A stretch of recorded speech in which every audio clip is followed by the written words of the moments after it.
বন্ধুরা, তোমরা সবাই কেমন আছো? আশা করি তোমরা সবাই ভালো আছো।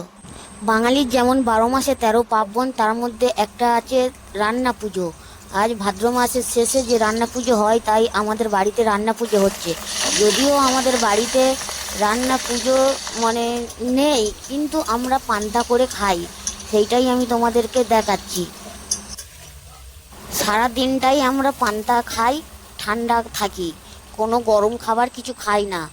আর এখানে হচ্ছে কি রান্না হচ্ছে ডাল চচ্চড়ি, মাছ ভাজা, যেটা রুই মাছ ভাজা, ইলিশ মাছ ভাজা, চিংড়ি ভাজা, আলু ভাজা, কুমড়ো, পুঁই শাক, চিংড়ি দিয়ে ঘ্যাঁট, আরও অনেক কিছু রান্না হচ্ছে। আমি তোমাদেরকে সেগুলো দেখাবো।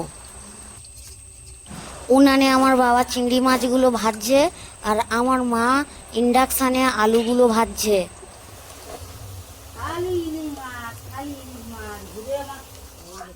তারপরে যেটা আসলো ডাল চচ্চড়ি। ডাল চচ্চড়িটা আমার মা উনানে এসে রাঁধছে, কারণ ডাল চচ্চড়িটা আমার মা ভালো উনানে রাঁধতে পারে।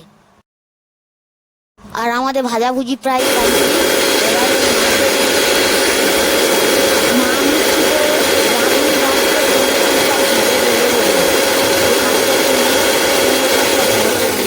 বাড়ছে, কারণ রাঁধুনিটা কুমড়ো পুঁই শাক ঘ্যাঁটে দেবে।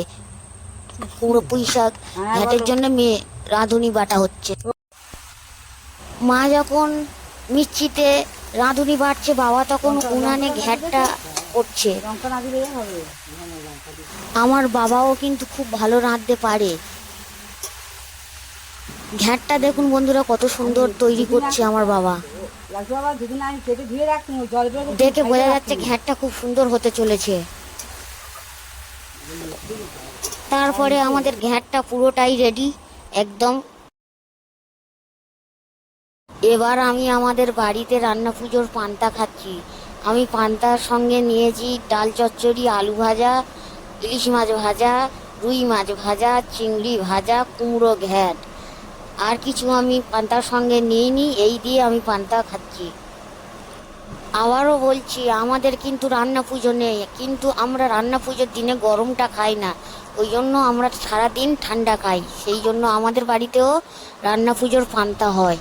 আমার ঠাকুমাদের মুখ থেকে শুনেছিলাম আগেও নাকি আমাদের রান্না পুজো ছিল, মানে মণ্ডলদের। আমরা মণ্ডল ফ্যামিলি, তো আমাদের নাকি আগে রান্না পুজো ছিল, কিন্তু বাঁধা পড়েছিল, ডিঙি করে পান্তা করেছিল, সেই ডিঙিতে সাপ পড়েছিল বলে ওই জন্য নাকি মানে সেই থেকে আর রান্না হয় না রান্না পুজো। তো এমনি আমরা পান্তা করে খাই।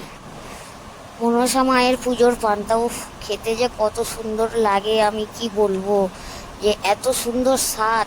একটা ঠাকুরের পান্তা তো বোঝা যায় খেলে।